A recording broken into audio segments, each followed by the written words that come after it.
بسم الله الرحمن الرحيم الحمد لله اللهم صل على محمد وعلي محمد السلام عليكم ورحمة الله وبركاته.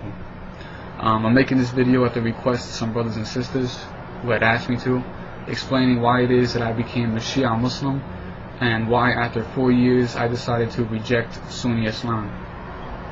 I'm just going to go through some of the main reasons. I don't want to make the video too long. The main reason, in fact the two main reasons, are based on a single hadith, and this hadith is located within Sahih Muslim. It's in book 31, it's hadith number 5920. The Prophet Muhammad sallallahu alaihi wasallam, he says, I am leaving among you two weighty things, the one being the book of Allah, in which there is right guidance and light, so hold fast to the book of Allah and adhere to it. He exhorted to hold fast to the book of Allah and then said, the second are the members of my household, Ahlul Bayt. I remind you of your duties to them, the members of my family, to your duties to the members of my family. So the first thing about this hadith, which became a main reason for me following it, was this line: remember the duties, your duties to my family.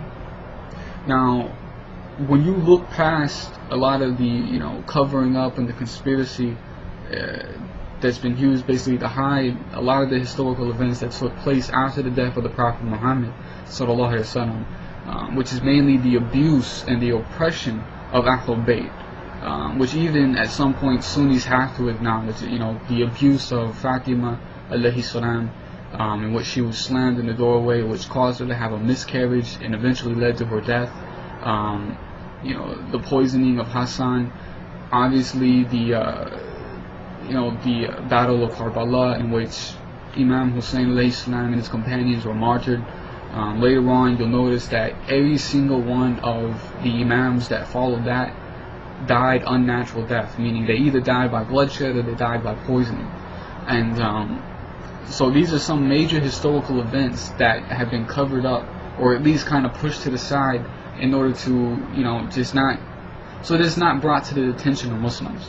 So for the Prophet Muhammad ﷺ to be telling us, remember your duties to Ahlul Bayt, but yet we're ignoring all these fundamental parts of our history for the sake of avoiding fitna. This had a major effect on me, because it just didn't make sense. But if we're ignoring these things and we're not holding those who were accountable for them responsible, then we are ignoring our duty to Ahlul Bayt. So that was the first main reason, the fact that Muslims have abandoned our duty to Ahlul Bayt, and we need to begin picking it up again. The second thing about this hadith, which is the second main reason for me accepting Shia Islam, was just the context of how he's speaking. When he tells us to hold fast to the Quran and hold fast to Ahlul Bayt, telling us this is how you follow your religion. As a Sunni, what do? You follow the Quran. Obviously, every Muslim follows the Quran, but in the same sense, when you look to the Sunnah, what are you basing it upon? You're basing it upon as-Salaf as-Salih. The three rightly guided, quote unquote, the three rightly guided generations, or the three righteous generations. And this includes the Sahaba, the Tabi'in, the Tabi'in. This is upon who the Sunnah is based for the Sunnis. I mean, they're going to say they base it upon the Prophet Muhammad sallallahu alaihi wasallam, but when they, in terms of how they explain what that Sunnah is, it's through those men, the as-Salaf as-Salih. But I can't find a single hadith within any Sunni book that tells me to follow as-Salaf as-Salih and the Quran. I mean, you can give me some few, hadith without references that mention these generations, but you're not going to find any hadith which tells us together to follow the Quran and follow as-Salaf as-Salih. Not single one. You're not going to find a hadith which tells you to follow the Quran and follow the Sahaba. You're not going to find a hadith which tells you to follow the Quran and follow the Tabi'in, or the Tabi'in, or anybody, the four Imam, nobody. There's not a single hadith like that exists. But we have this one authentic hadith. This one authentic hadith that tells you follow the Quran, hold fast to the Quran, and Ahlul Bayt. And this was basically just a bombshell for me, because it made me realize that we're not following the Sunnah. we follow the Quran and we follow Ahlul Bayt, and the Sunnah is based upon Ahlul Bayt, not upon the Salaf, the Salaf, the Sahaba, Tabi'in, and Tabi'in, all these people. It's not based upon them. They hold no ground when it comes to defining what the Sunnah is. It's only these men and the women, the Ahlul Bayt, alayhi salam. So that was the second main reason based on that hadith. The third main reason was, I've kind of briefly mentioned this a little bit, the covering up of certain historical events that took place in terms of the oppression and the abuse against Ahlul Bayt. The fact that we could ignore the fact that Fatima was angry with Abu Bakr alayhi salam up until the time she died, and he had denied her right of inheritance, this is a serious issue. The fact that she, there are, Sunni sources, talking about the fact that she was slammed in the doorway and abused, and she had a miscarriage.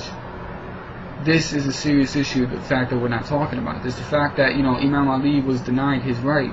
The fact that, Imam Hassan was poisoned by a slave who had been coerced by Muawiyah. The fact that Ammar ibn Yasir, who was a follower of Ahlul Bayt, who remained loyal to Ahlul Bayt, the Prophet Muhammad ﷺ told Ammar ibn Yasir that you're going to be killed by a kafir, you're going to be killed by disbelievers. And it was the armies of Muawiyah who killed him. The fact that, we ignore, everything that happened at Karbala. The fact that we ignore the fact that, every single one of the Imams was killed, through assassination. This the fact that we ignore all these events and we sweep them under the rug, and on top of that, the Sunnis will tell you don't talk about them. They're going to tell you, don't bring them up. That fitna was between them, it's not between us. But the reality is that fitna that took place 1400 years ago between the Sahaba, between the companions, between Ahlul Bayt alayhi salam, that fitna affects us all the way up until the day of judgment. Because we all know as Muslims that Imam Mahdi alayhi salam plays a major role when it comes to understanding our deen in terms of the ending times in the last days. So what Mahdi are you going to follow?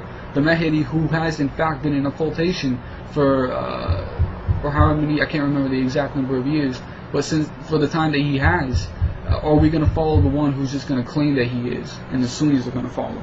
This was a major issue, the fact that we were covering this up, we were hiding it, and on top of hiding it, we were ignoring it on purpose, and we were being told not to talk about it. And anytime someone tells you you're not allowed to talk about something, and you're not allowed to read about something, and you're not allowed to research about something, it means two things.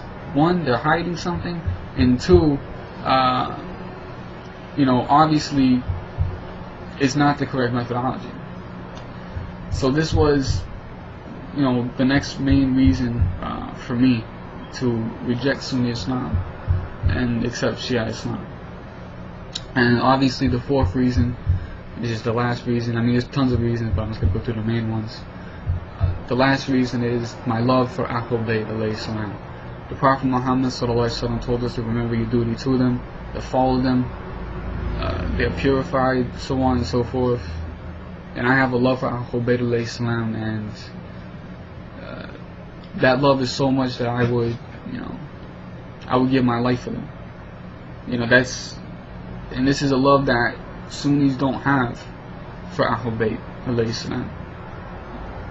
I don't mean to start fitna by saying that, but that's a reality. And when I left Sunni Islam and some of my Sunni friends had approached me and talked to me, I remember one of them told me, he said, said something another, and then he said, Ahlul Bayt belongs to us. Talking about, Ahlul Bayt belongs to the Sunnis. And I didn't say anything to him, just to avoid the fitna. I didn't want to get in an argument. But what I said to myself, and what I said, later on when I told people about it, I said, Ahlul Bayt, they belong to no one but Allah. And we belong to Ahlul Bayt. Our service is the Ahlul Bayt. So how are you going to say Ahlul Bayt belongs to you? So the fourth reason, like I said, is my love for Ahlul Bayt, remembering my duty to them, my obligation to them, my servitude to them, and to be a slave of Allah subhanahu wa ta'ala is to be a servant to the Messenger and Ahlul Bayt. As simple as that. Sallallahu Alaihi Wasallam. And so that's the reason I became a Shia Muslim. There's going to be more to come after this. I'm going to be doing videos, obviously. I'm going to be maybe doing a few projects on a few things. When you learn something, you have to teach it. You have to enjoin the good, forbid the evil, as Allah subhanahu wa ta'ala says within Surah 3 verse 104. This is our obligation, and inshallah, thanks for listening and thanks for watching. Assalamu alaikum wa rahmatullahi wa barakatuhu. Allahumma salli ala Muhammad wa ali Muhammad.